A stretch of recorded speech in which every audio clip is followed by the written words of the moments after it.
This is a group, a team of people that everybody doesn't have a school that's named after them, guys. You're in our families. So this is a blessing within itself. And we don't want to be forgotten.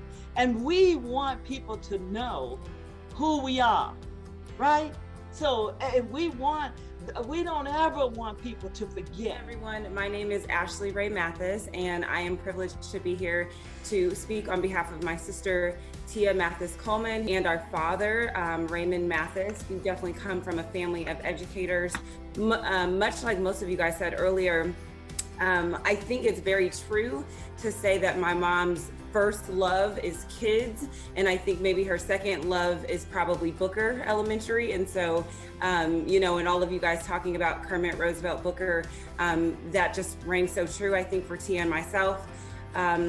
One of the things that comes to mind most when I just think about this group of people and this collective, and I hope that we, from here on now, I hope that we really think about ourselves as a collective as we continue to get other people from the community into this family that we've created. But is that adage that talks about sort of giving someone their flowers while they're living.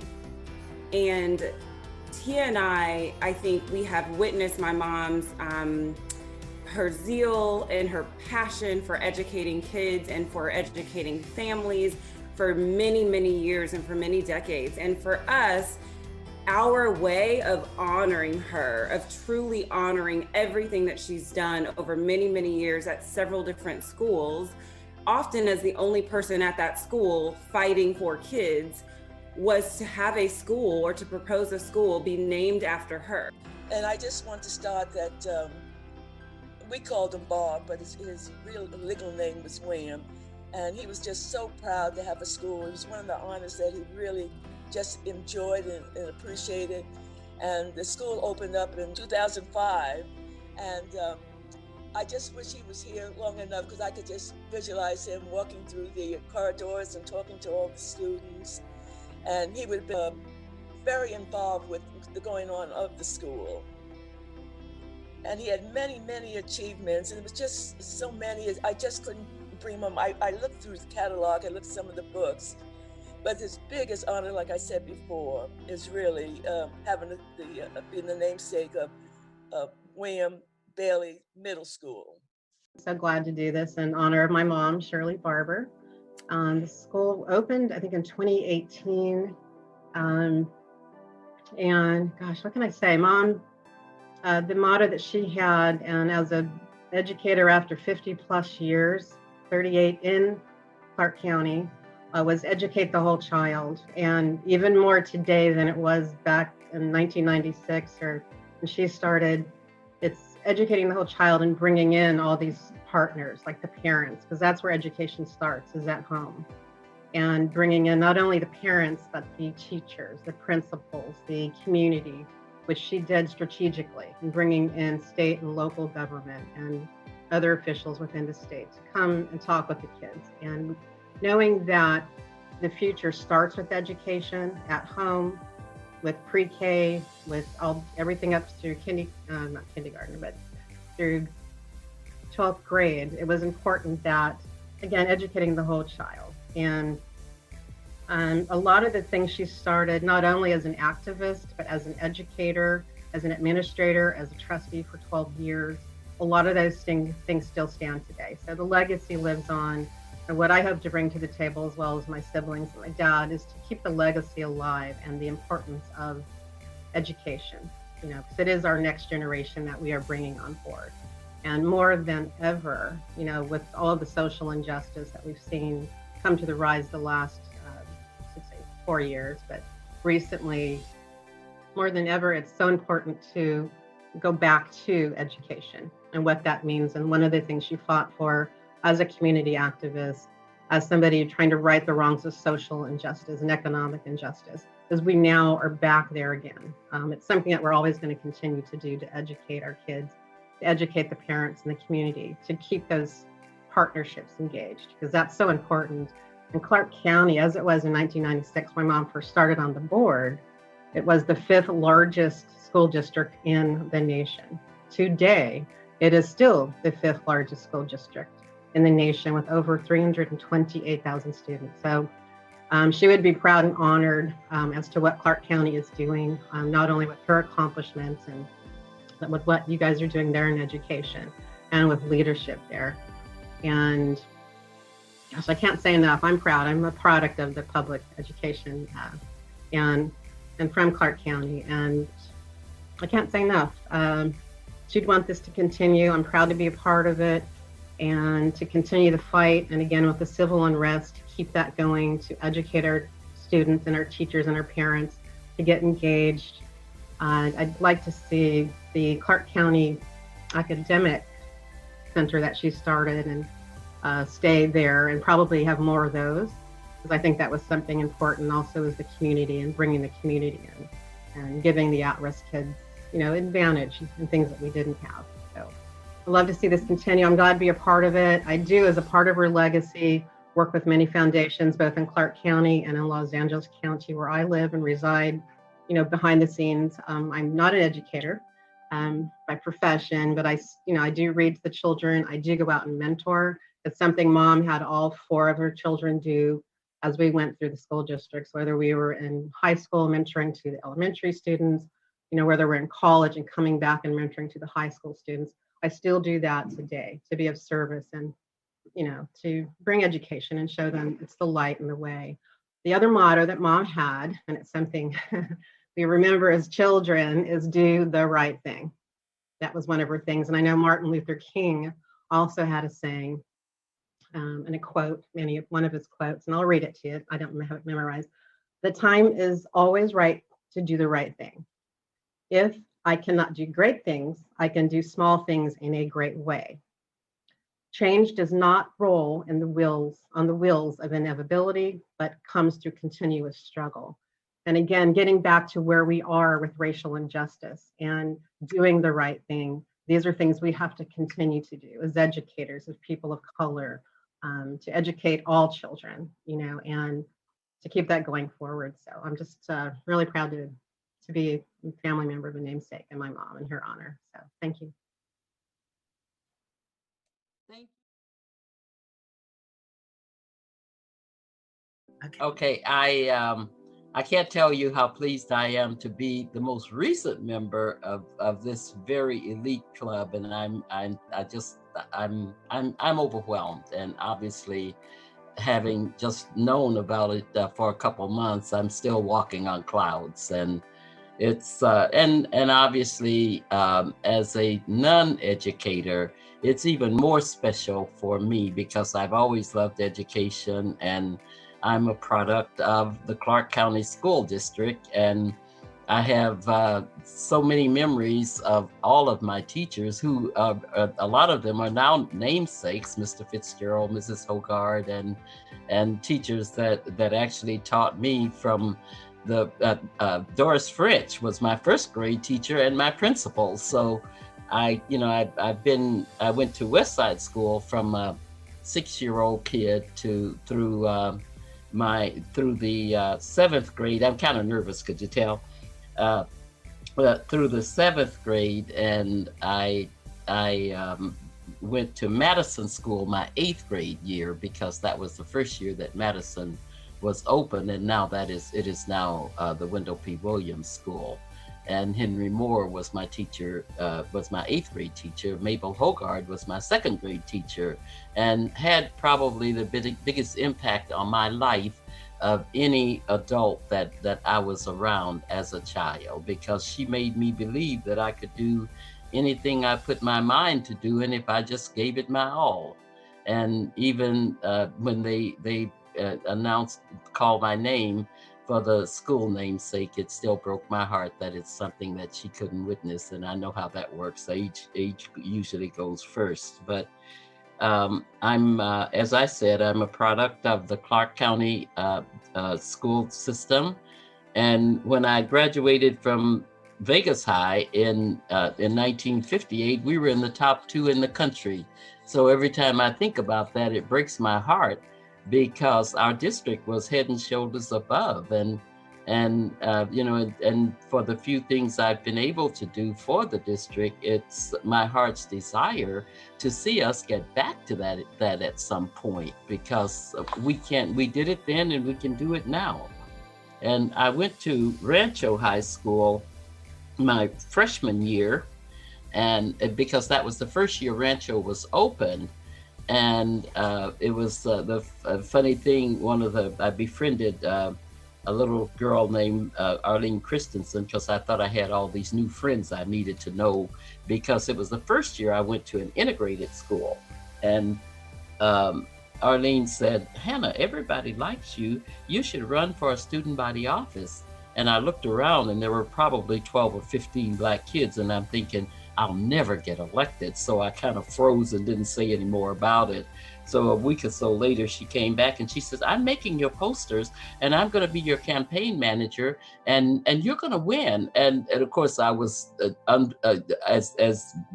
which is hard to believe, I was dead silent. But anyway, I did win the student body secretary position, which made me the second. Dan Curtis was a classmate of mine as well. So Dan and I were the first two Black student body officers in the state of Nevada. And and I carry that with a lot of pride, because I was very engaged, and with the school being only a freshman class at that time, we were able to pick the mascot, the school colors, and so I still have an attachment to Rancho High School as well. And when I graduated from high school here, there were only 4 high schools in our area. It was Rancho, Las Vegas High, Basic, and Boulder City. So we've come a long ways, haven't we?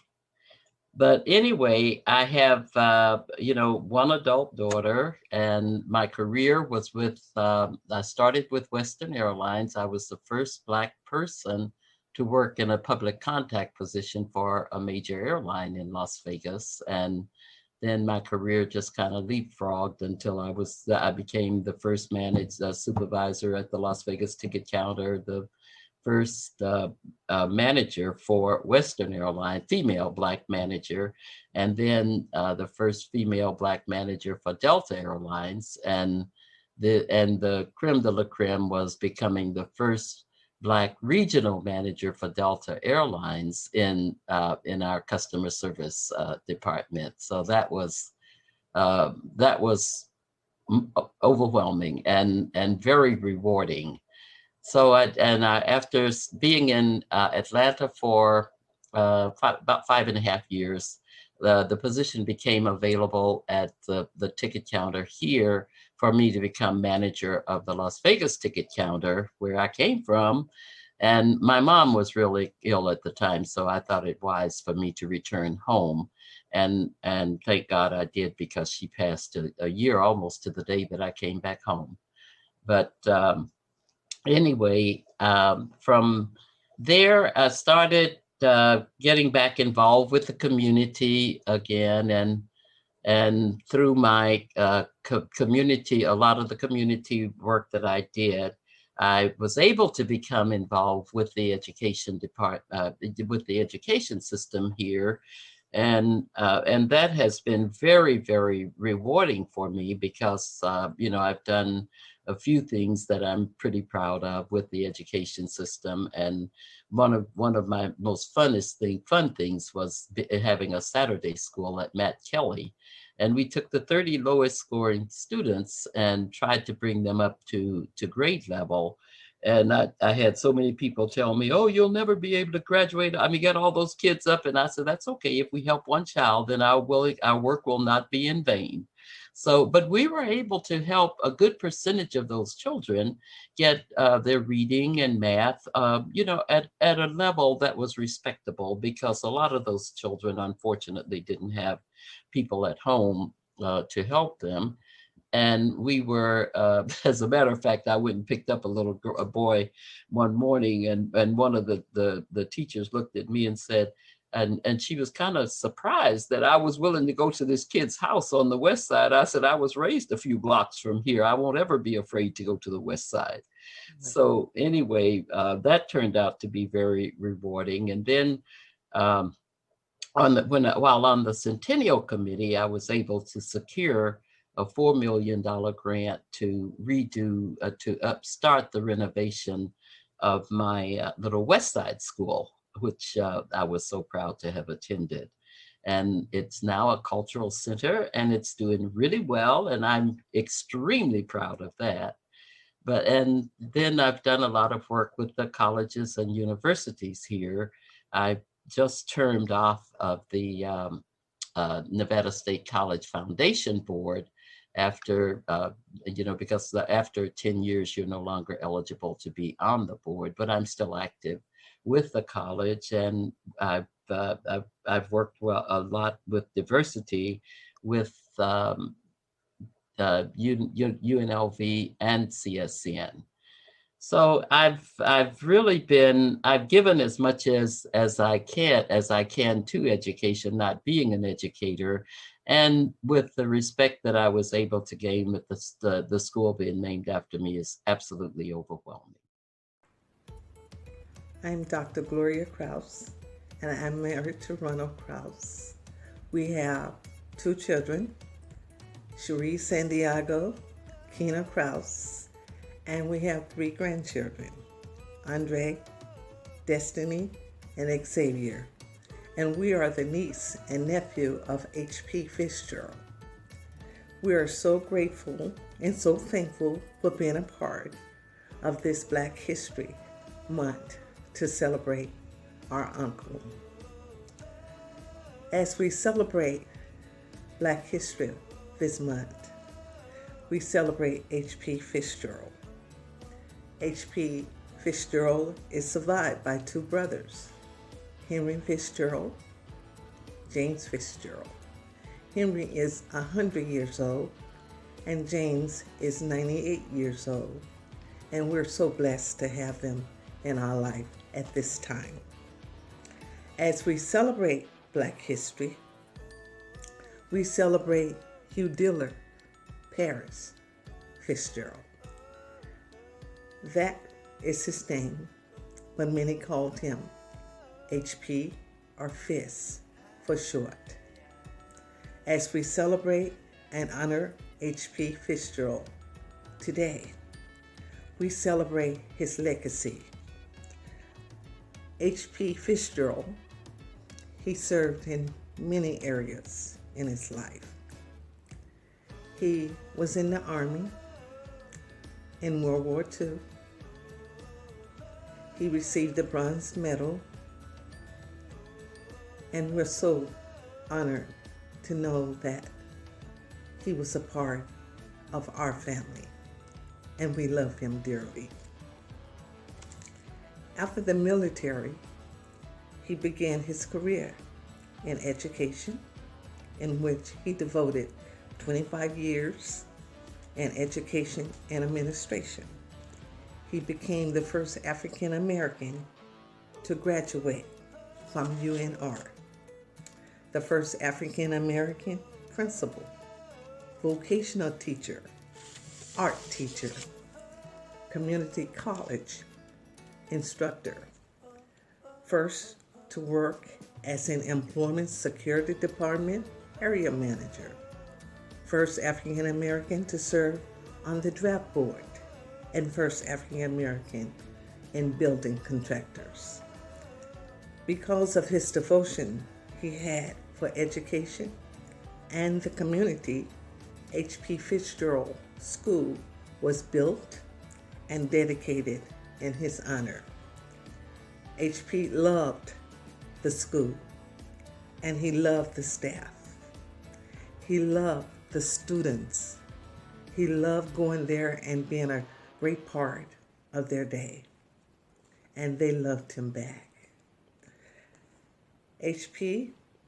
served unselfishly in his community with distinction, teaching, and helping others through the environment in numerous areas and numerous activities, benefiting not only the community, but also the entire state of Nevada. So as we celebrate Black history, we honor the memories of H.P. Fitzgerald and the love he shared to all, and we loved him as well. So as we celebrate Black history, we honor the memories and the legacy of H.P. Fitzgerald. This is THERON H. Goynes. We are THERON H. and NAOMI D. Goynes, namesakes for THERON H. Goynes and NAOMI Goynes STEM Academy. Hey, we are so proud to be a STEM Academy. Okay, the school is located in Eliante, Planned Community in August 2005. Theron and I are 57-year residents of North Las Vegas, and both of us retired from the Clark County School District. In 1964, we moved to Southern Nevada, where we began teaching, and Mr. Goynes served as a teacher, assistant principal, and a principal, and he retired in 1991. I served as a teacher, dean, and assistant principal, and I retired in 2000. We are overjoyed to have a school named in our honor, and we are also proud to have a scholarship in our name from CSN Foundation. The scholarship can be awarded to students pursuing a degree in education. And over the years, we have received many honors, awards, and accolades, both in education and public service. My father, the late Reverend Dr. Wilson Jackson, once said to me, "Keep my faith in the Lord and get an education before you are too old." He says an education is better than silver and gold. Silver and gold will rust, but an education will never decay. I always thank the Lord for whatever I do. In Proverbs 16:3, it says, "Commit to the Lord whatever you do, and your plans will succeed." And I want to let Dr. MATHIS know that the school where she loves, Commodore Booker Senior Elementary School, was named that school because Mr. Goynes was the person that had that school named after pioneer Mr. Booker. So thank you, Mr. Goynes. And always, the Goynes family is always busy. And one thing about us, we work as a team. We all do. My children, our children, all graduated from Black institution. Black institutions. They're following in our footsteps, which is a great thing. And all my grandchildren are the same. They have degrees now and they are working. So I would like to say, thank you, thank you, thank you. Oh, I tell you one thing I forgot. You see the shirt I have on? It says Goynes STEM Academy. The governor of Nevada awarded us a STEM Academy because our school was so great. So I want to thank everybody. The Adelia Dale Guy Elementary School came about, I believe, in '98 or so. Judge Guy passed away in '96, so he didn't get to see it open. But I know, because I spent a lot of time with him before he passed. It was one of the things he loved the most. Education was was always at the forefront of, I know at his house and my father's house, Judge Guy and his first wife, Aquila Williams, that's what they strive for. In that house, in the Guy house, you were educated. There was no ifs, ands, or buts about it. And that's kind of where that motto that they have on the wall, I can, I will, starts to stem from. I can and I will was something that Judge Guy believed in tremendously. And, you know, I look at what's going on right now, and I see a lot of people living that motto. I see those actions from those words. And I'm not saying by any means that Judge Guy inspired those actions, but I see a lot of people saying, I can and I will make change. And that's on TV all day long and all over the community. So really proud to be a part of this and hearing all of these stories, and grateful to be here. My name is Ashley Ray Mathis, and I am privileged to be here to speak on behalf of my sister, Tia Mathis Coleman, who's also on the call, and our father, Raymond Mathis. We definitely come from a family of educators. Much like most of you guys said earlier, I think it's very true to say that my mom's first love is kids, and I think maybe her second love is probably Booker Elementary. And so, you know, and all of you guys talking about Kermit Roosevelt Booker, that just rang so true, I think, for Tia and myself. One of the things that comes to mind most when I just think about this group of people and this collective, and I hope that we, from here on now, I hope that we really think about ourselves as a collective as we continue to get other people from the community into this family that we've created. But is that adage that talks about sort of giving someone their flowers while they're living.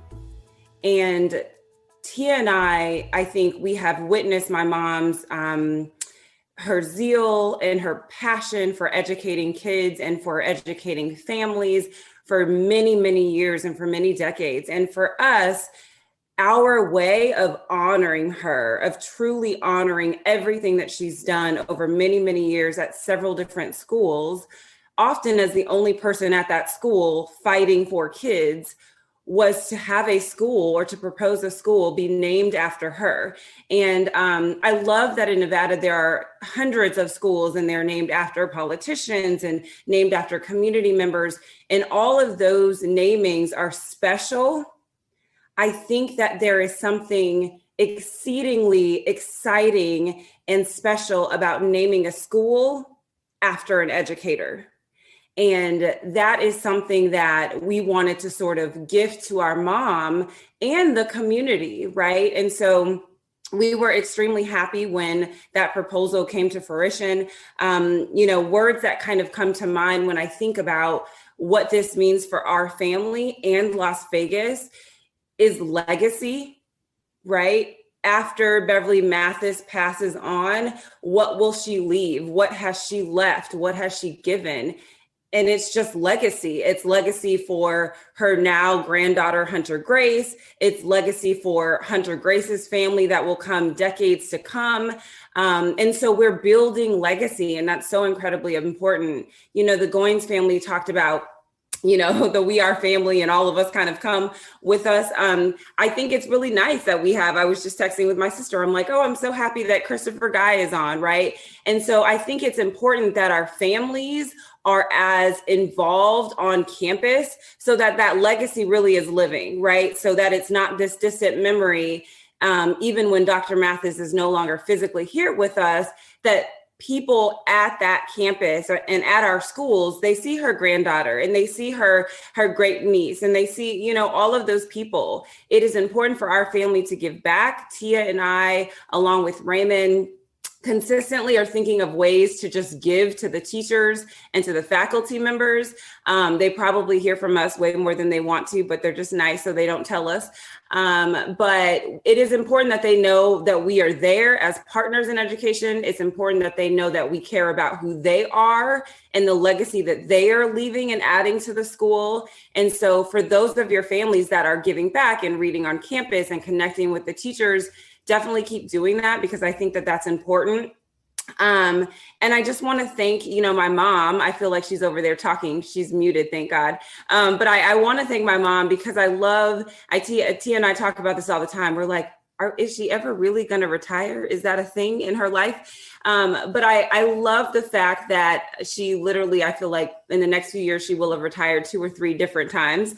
But what is so special about you, Mom, that we don't say enough is that you keep giving, right? Is that you do the work. You often quote this, I'm going to do the work of him that sent me. You do the work and you do beyond. And building a platform like you have today is such a critical step for what's to come. And so, we don't publicly say this as often as we should, but we're so grateful that our legacy. But what I wanted to just say is, I wanted to just say thank you to all of you.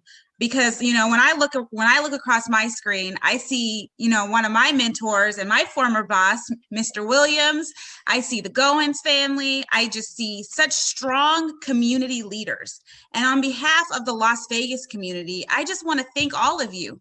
Thank all of you for your family, because if it wasn't you that the school was named after, your family member was out doing the service while you were at home, and so you gave your family to the community. And so as a daughter of 2 educators, I understand what that means.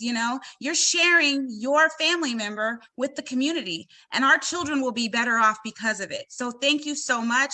I see Tyrone's family. We are amongst amazing individuals here in this room.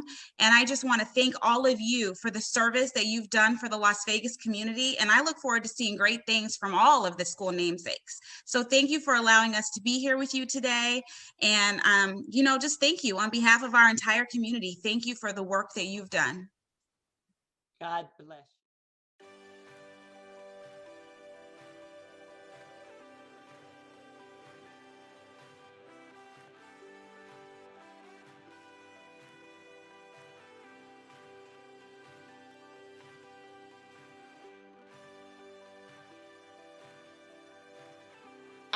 I came to the Clark County School District in 1970. I was recruited.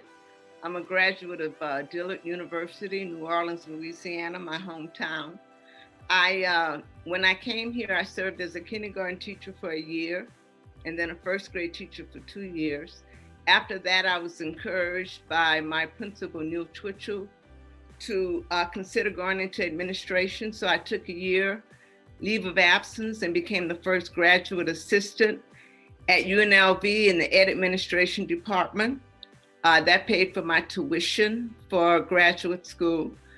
I did that for a year. When I returned to the school district, I became the dean at Rancho High School. I did that for 6 months, and then I went to Chaparral as an assistant principal at the high school level.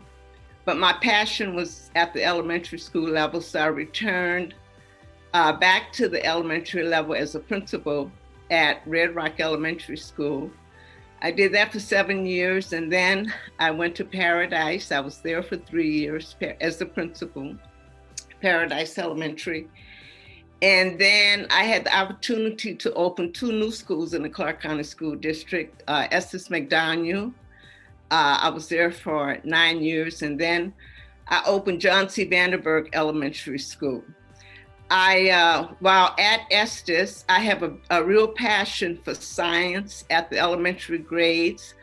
Having served as a principal, and based on a lot of research, I knew science was not being taught to the degree that it should be. So when I was at Estes, the staff and I created a marine lab to provide kids with a hands-on experience with science.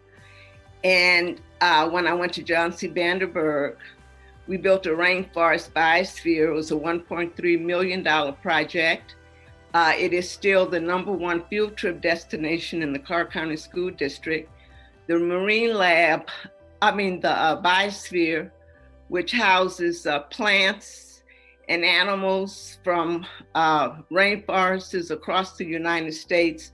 I worked with the Mirage at that time in the winds to help me do this huge project. but it was a very successful project. And the kids at the school serve as docents, and they run the Marine Lab. So it's a wonderful opportunity for them, but also for kids all over the school district. I also served as the first president of the Nevada Association of School Administrators, the first female president and the first African-American president of the Nevada Association of School Administrators. I've worked at UNLV as an instructor, and I currently serve on the Graduate College Leadership Board for the graduate school, the Leadership Council. So I'm still active in education. I'm passionate about education. I have two beautiful children. My son owns, he's a graduate of Morehouse College, and he owns his own home healthcare business in Los Angeles, Southern California. And my daughter is the principal of John C. Vanderburg Elementary School. She's following in my footsteps, which I love. And I also own a consulting business. I did that after I graduated. The CAROLYN S. REEDOM Elementary School opened in 2008. And like all of you, it's a wonderful honor. I'm very humbled by it. I get to the school as often as possible, not this year, of course, but I want to say one thing about Bob Bailey. Bob Bailey was one of the leading advocates for social justice in Nevada. And he was, I remember when he led marches and worked with Harry Reid and was fighting the injustices that occurred here in the Clark County, and in the southern part of the state. We're all over the state. And my sisters, they became the first change girls, the first African-American change girls here in the state of Nevada. And they were in college at the time. They took, when they came for the summer, they took the exam to be the change girls. They had the high score on the exam. They went to the interviews, but they were not selected. So we wanted to know why. They wanted to know why. And we started asking questions, and someone told us to go and see Bob Bailey. So my sisters went to see Bob Bailey, and he fought tooth and nail to get my sisters in the casino business, and but as a change girl. And he led the fight to get them in those positions. And he did, they became the first change girls. And he was a true pioneer, and we appreciate all that he did for the state in terms of racial justice. So Reverend Scott actually is a graduate of Southern University. And he was also inducted into the Phi Beta Sigma fraternity. So he's a fraternity man as well. So in reference to education, I do know we talked about this quite a bit, because he went to a traditional Black college and university, and so did I. I attended the Agricultural, Mechanical, and Normal College, which is a Black college in Pine Bluff, Arkansas, which is now known as the University of Arkansas in Pine Bluff. And I also attended Atlanta University, where I received a graduate degree. So, but one of his things when he talked to students, he would always tell them to consider attending a traditional Black college or university. And then after that, if they wanted to proceed to get a more advanced degree, then they could, if they desired, they could attend a non-Black university. But he felt this way because it would give them a better understanding of the social, political, and economic conditions that Black find themselves in this 21st century America. So that was something that he felt very passionate about. I want to just run through some achievements, accomplishments that he has achieved. After graduating from college, he went to New Orleans and worked as an insurance representative for a premier life insurance company. He did that for 3 years. And also in New Orleans, he served as a vice president of the Youth Council of the NAACP. And in 1948, he left New Orleans and went to Los Angeles, California, where he was hired by the Golden State Mutual Life Insurance Company as an insurance field representative. Now, during the mid-50s, he became active in the Los Angeles branch NAACP and served as chairman of the Labor and Industry Committee. In 1965, he also served as president of the Los Angeles West Side branch of the NAACP, and also served here in Las Vegas because he left there in the 70s, and he came here and served as executive director of the Las Vegas branch of the NAACP, and I think that was around mid-August 1970. In 1986, he pastored the Second Christian Church in Las Vegas, and then spent 15 years on KCEP radio with the Word of God broadcast on Sunday mornings. He was there every Sunday morning at 6:30. He was also appointed as executive director of the Nevada Equal Rights Commission by Governor Michael O'Connor, and he served on that commission for 7 years. He became president, as you all may know, of the Las Vegas branch of the NAACP in 1981. And he served there for he said 4 two-year terms, or either 8 years. And one of the things that he was most proud about when he left was that there was over $50,000 in the NAACP bank account after he left as president. And in July 31st, 1999, he was hired as a representative of the Boys and Girls Club of Las Vegas. So I know that in his book, he says the major portion of his adult life has been committed to the purpose and the goals of the NAACP. Now, Justice Scott, one thing I can say that he said in his book, and we talked about this a lot, he really used wisely his political contacts to attain many freedoms for his fellow man. I was born in a little town in South Central Texas called Somerville, Texas. And I'll bet no one there has ever heard of it, but it's about 180 miles north of Houston, if that's helpful. I lived there with my parents until I was about 6.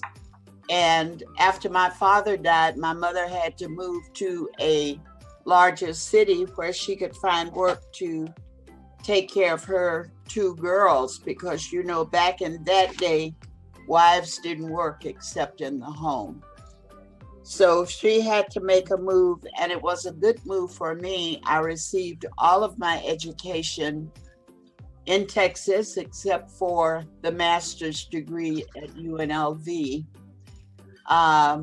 I still love to go by my elementary school when I visit home, because it's right across the street from the Houston Tillotson College, which is an HBCU. And as a little kid, we would go over and roller skate on the tennis courts, and the college kids would run us away because we would fall into the nets and all of that stuff and tear up things, of course. I was always grateful that in the summer, my mother would send my sister and I on the Greyhound bus by ourselves 110 miles to Somerville, Texas. And we would spend 2 weeks with my dad's parents and 2 weeks with my mother's parents.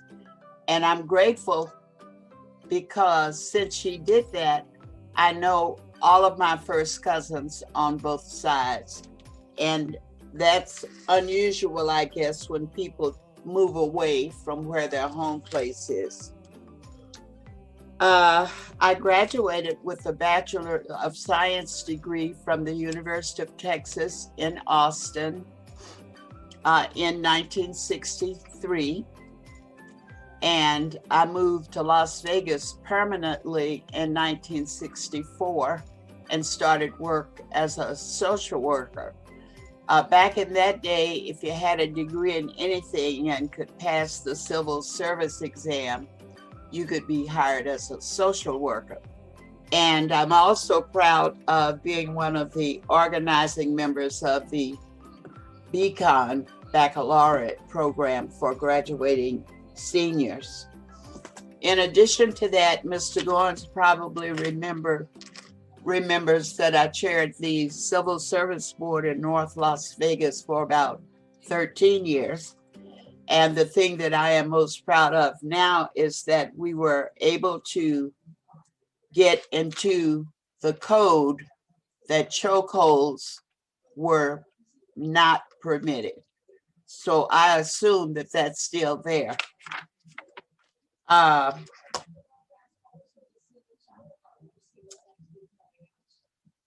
done other things, lots of things throughout the district, teaching, Title I coordinator, elementary principal, assistant personnel manager, and I retired as the area superintendent for the Southwest area. At UNLV, I worked with the Gear Up programs, which was another federal program in partnership with our school district. It also was a college readiness program. I do like working with people, working in organizations to achieve goals that we need to achieve as a people. My name is Vertus Thompson, and I'm the mother of Tyrone Thompson and his late father, Otis Thompson, and we remember him. And we're glad he was raised in Las Vegas, and he went to Clark County School District.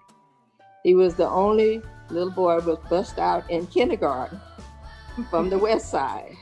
And I thought that was really nice, and he enjoyed it. I thought he was gonna be sad, but he wasn't. He went out and and he educated himself, and he graduated from Valley High School. And we all proud of him. We thought he was gonna be a great basketball player, but he turned out to do politics. So I think my husband deal with that good. But right now, I'm just so proud of him and all the wards and all he done in the legislation to bring us forward. And he's truly believed in education. And I thank him for that. And he always want all his little nieces and nephews, they're growing up in Clark County School District, to get an education.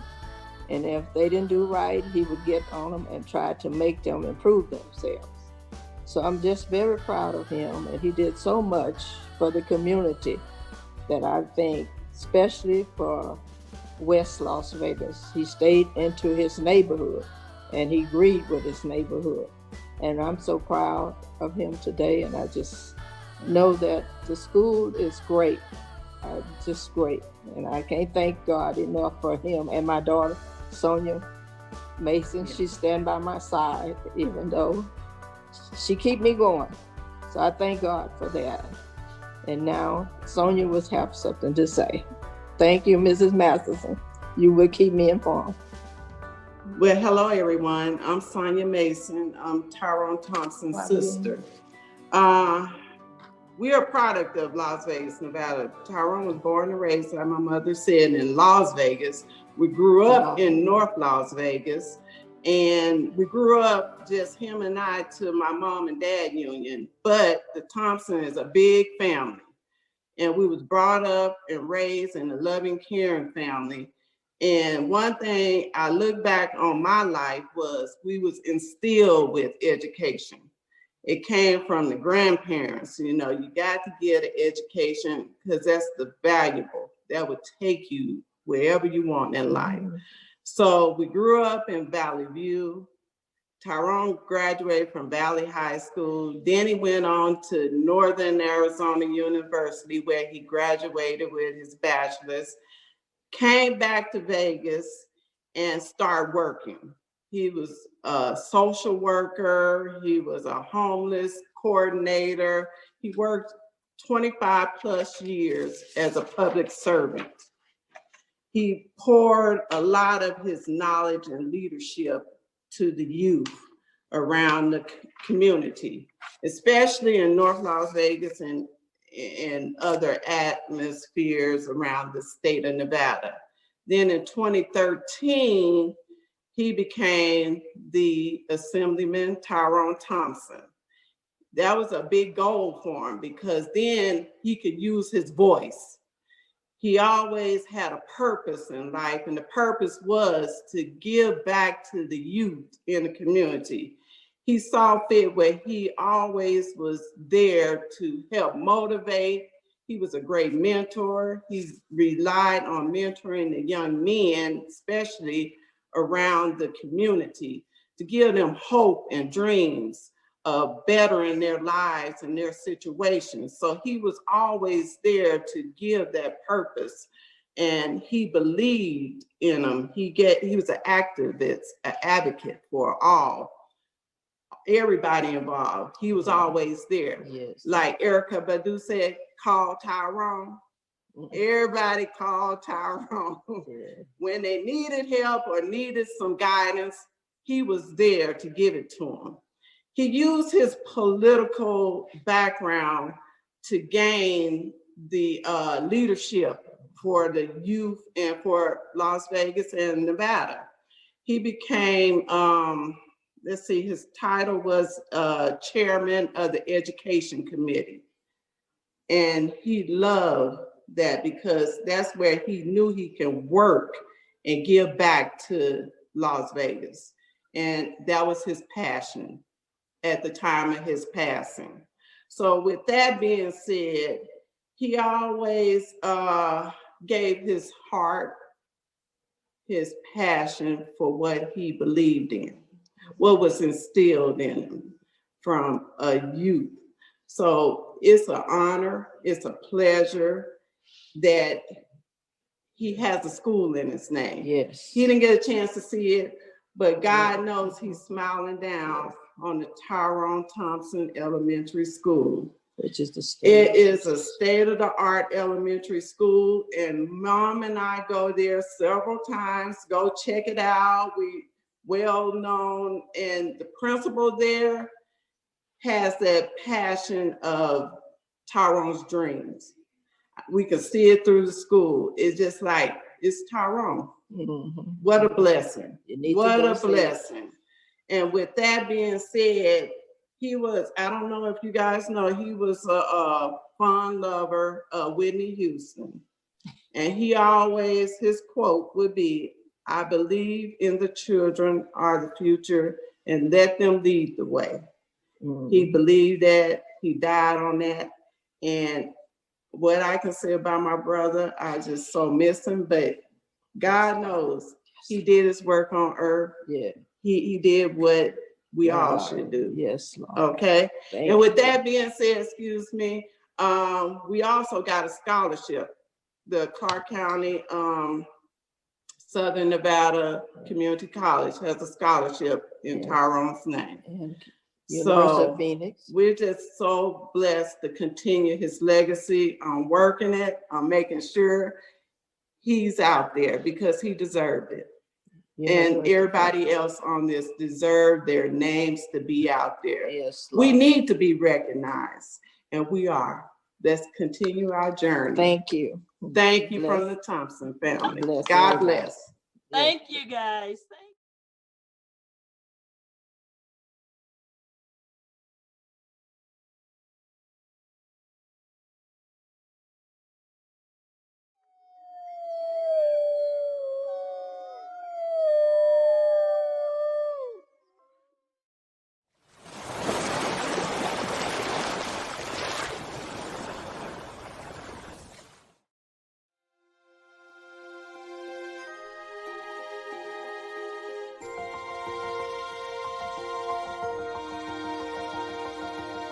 My name is Jessica West, Charles I. West granddaughter. My granddad was in World War II. He served as a field surgeon and was wounded in France. Upon his return to the United States, my grandfather settled in Detroit, Michigan, where he met my grandmother, called her Mama Dottie. They married and they had 2 sons, my father John and my uncle Rocky. In 1954, the family moved to Las Vegas at the suggestion of Count Basie. He was well known for being a band leader, but him and my grandfather were very good friends. Count Basie saw the need for doctors and African American leaders to move to Las Vegas because of the racial climate. But that was the reason my grandfather came to Las Vegas, was to better the Black community and also ultimately to care for and take care of the Black community. I do think he was greatly respected by his colleagues of all colors in the community as a whole. My grandfather knew quite a few entertainers like Red Fox, Lena Horne, Count Basie. He was friends of many of the entertainers at the time. And this was a time where Black entertainers were unable to stay in the hotels on the Strip that they entertained in. I was only 5 when my grandfather passed. It really wasn't until he passed, the day of his services, that I understood the magnitude of his presence and spirit and the effect it had on the Las Vegas community, the Black community in particular. Everybody came out to pay their respects to my granddad, and it was just a huge event. To this day, I don't think I've ever been to an event with so many people. And then as I got older and I actually came out to Vegas and came out here to live, I moved into my grandfather's first home in Berkeley Square and met some of my neighbors, and they actually were patients of my granddad. One woman told me he had birthed her 8 children and that her husband actually had passed away right in my grandfather's arms. I also remember me and my sister being tasked with some of my grandfather's storage and boxes and things. And I remember finding all of these IOUs. I learned later that if a patient couldn't pay for their services, a lot of times my grandfather would just write an IOU, or they would pay my granddad in pies. It just really spoke volumes to his character, because he was just such a caring, generous, and amazing man. When my grandfather passed away, the Las Vegas Sun wrote a column on him, and I think they said it best: the freedom fighter has lost a true champion. What does Dr. West mean to the community today? My grandfather meant a lot to the community. I know how much this school means to our family, and hopefully to those in the community. I know for many this school is very important. I know that in particular the school, are starting at K and going all the way to senior year in high school, is very important to others. I do hope that many of the students, if not all of the students, are proud to wear the Husky name and to wear my grandfather's name on their uniform. I do also hope that our students become more familiar with my grandfather's story and learn to exemplify his attributes, such as kindness and generosity and just being of service to others, especially in students or people's time of need. When I think about my grandfather's legacy, above all, my grandfather loved his community and generally just cared for people. He wanted to leave the world a better place, And because of all of the lives he had touched and genuine connections he had made in this community, it was a better place. And he lives on not just in me and his other grandchildren and great-grandchildren, but in everyone who remembers his legacy and keeps his legacy alive by helping someone in times of need. And that's truly what he did. And his legacy lives on in every student in West Prep that believes in doing good for others and helping others. And that was my grandfather's legacy. We are reminded all too often that we have to make every moment count. And that is what my grandfather did. And that is how I hope everyone remembers him. Thank you.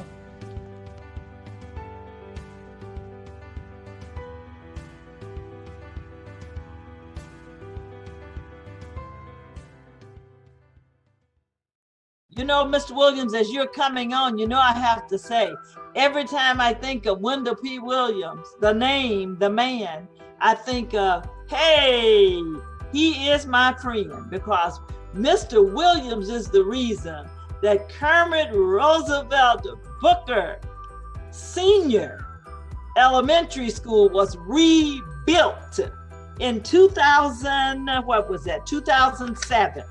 And I tell you, we were running ever since. We were running before, but we were running in full time, Mr. Williams, after we were new. Woohoo! Anyway, so I still say thank you about that. I'm just so grateful. A community, you uplifted a full community. I said you uplifted, by rebuilding Booker, you uplifted the whole state of Nevada. So we're grateful. Go ahead. Well, let me say this about the school rebuild. It was done along with myself and Mrs. Barber. We collaborated together to get the rebuild program going. And the rebuild program was a 25-year program. So we've had Rancho High School rebuilt, Joe Mackey, Twin Lakes.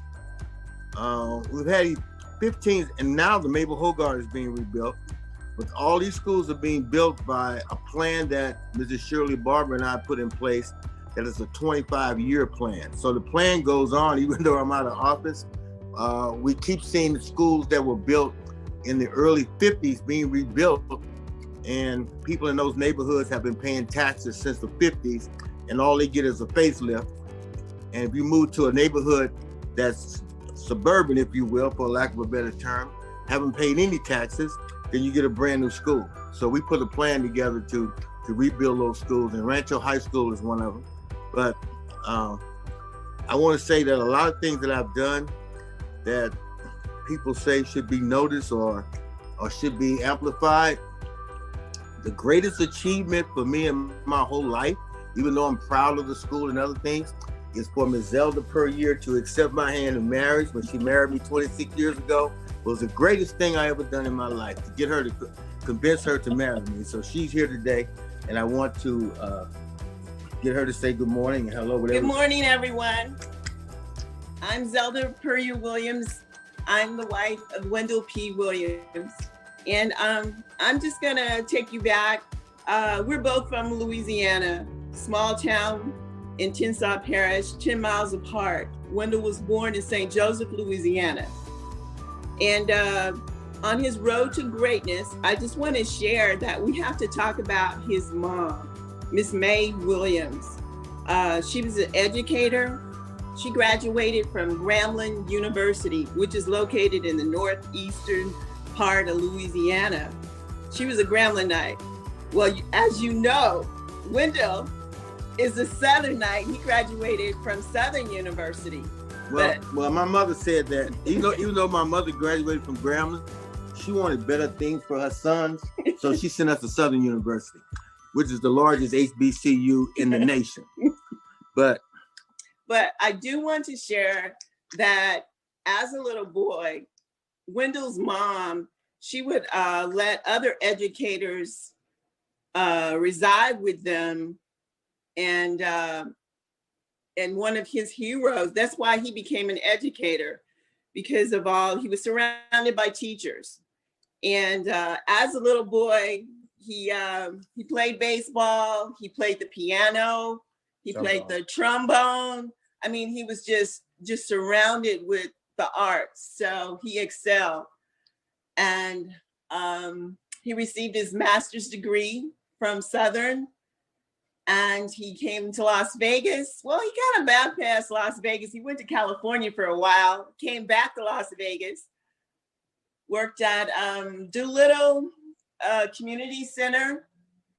And then his first job as an educator was at Garside, where he worked with Miss Goins. Well, I worked with Pamela Goins at 3 schools. We worked at Garside, Mabel Hogarth, and H.P. Fitzgerald. And the thing about working at Garside was next door to Garside was Rose Warren Elementary School. So I used to go over to Rose Warren in the afternoon and get tutelage from Mr. Goins. Mr. Goins was at Rose Warren at the time. So I would go over and get tutelage from him. And he gave me so much knowledge and information. Mrs. Barber was my neighbor, and she was my principal. I could walk to her house, and I could walk to Mabel Hogarth from my house. She was my mentor as long as I can remember. Working for Ms. Barber, she was my principal, no doubt about it. We went from Hogarth to H.P. Fitzgerald, Mr. Fitzgerald I had the opportunity of planning the dedication for Mr. H.P. Fitzgerald. Yes. He was my fraternity brother of Omega Psi Phi Fraternity Incorporated. We were part of the Divine Nine. But it was Miss Barbara and I who collaborated on getting the schools rebuilt. I started the first talk show on KCEP, Straight Talk, which is still going today. Yes. I wrote for the Las Vegas Sentinel Voice, Political Points. It was a political column that I did for 7 years. In 2002, the Wendell Phillips Williams Elementary School opened. And my mother, who taught in a one-room schoolhouse, she was very, very impressed with Wendell Phillips. Wendell Phillips was a slave abolitionist from the 1800s. He was a president of the Anti-Slavery League, and he was friends with Frederick Douglass. If you read Frederick Douglass's narrative, you'll see the introduction by Wendell Phillips. So to me, understanding that name of Wendell Phillips and how he fought against slavery in the 1800s, and I appreciate the people that went to Madison, but James Madison owned slaves before he went to the White House. He owned slaves while he was at the White House. He married Dolly Madison, who had 3 times as many slaves as he had. So, and he had slaves after he left the White House. So the Wendell Phillips in me, of the slave abolition of the 1800s, we kind of removed that name and came up with Wendell Phillips Williams Elementary School. In the legislature, the chokehold was mentioned. I passed the bill to outlaw the chokehold. That was a bill that I did that said African Americans, women, and all minorities should be included in textbooks throughout the year, not just during Black History Month.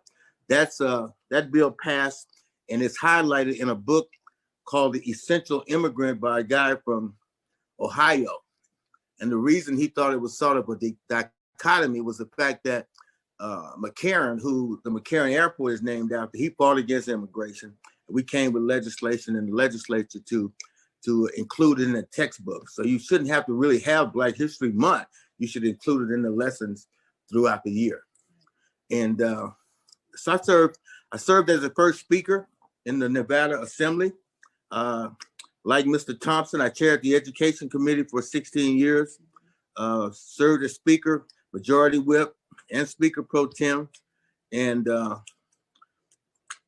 have and another thing I want to say is the Martin Luther King School.